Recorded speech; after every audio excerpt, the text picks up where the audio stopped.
Alright, welcome back to another video talking about boondoggle techniques. So this next one, I've only got three little projects that I want to show today, but this is talking about wrapping strands around. So I think, if I remember correctly, if any of you have ever looked at the website Boondoggle Man, it might be becoming a little bit of an old-timers kind of a resource in the boondoggle community. Because it's just a website that was made a pretty long time ago. But the Boondoggle Man, I saw him post a video with this technique. I believe, if I'm remembering correctly, would be the person that I would attribute this to. But anyway, so basically all it is you just make a boondoggle that is twisted generally.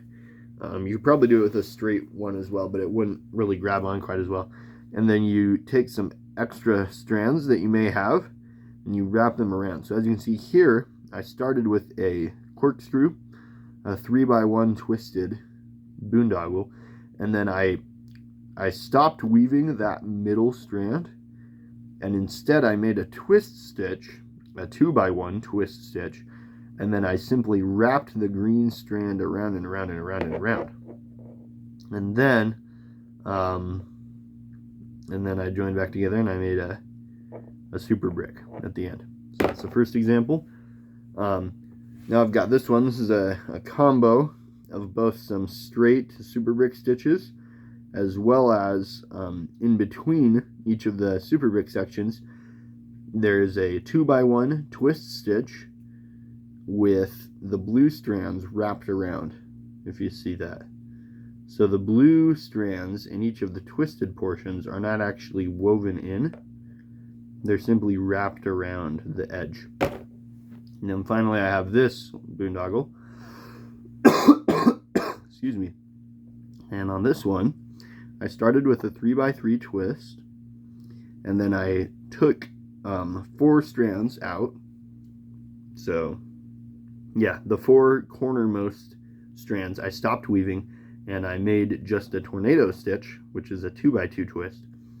And then I wrapped those 4 strands I wrapped them all around that tornado stitch. So this one was a little bit more complex for sure. And then here in the middle, as kind of a checkpoint, I joined back together and did a few stitches of that same 3x3 twist stitch. And then for the second portion, the way that the colors ended up working out, I just had the light blue and the regular blue that were the ones that were twisting around. So, and then one final word about this technique, something that I did to help my projects last a little bit longer after completing them, after I made this, was I just took some super glue and I kind of untwisted it and then I dabbed it on there. So as you can see, at one point, if I kind of untwist this, in the middle there, those kind of free strands are actually glued on. And this is not necessary. This is just something that I did to help it hold its shape a little bit better and a little bit more uniformly. And I think I did it on this one as well. Let me see.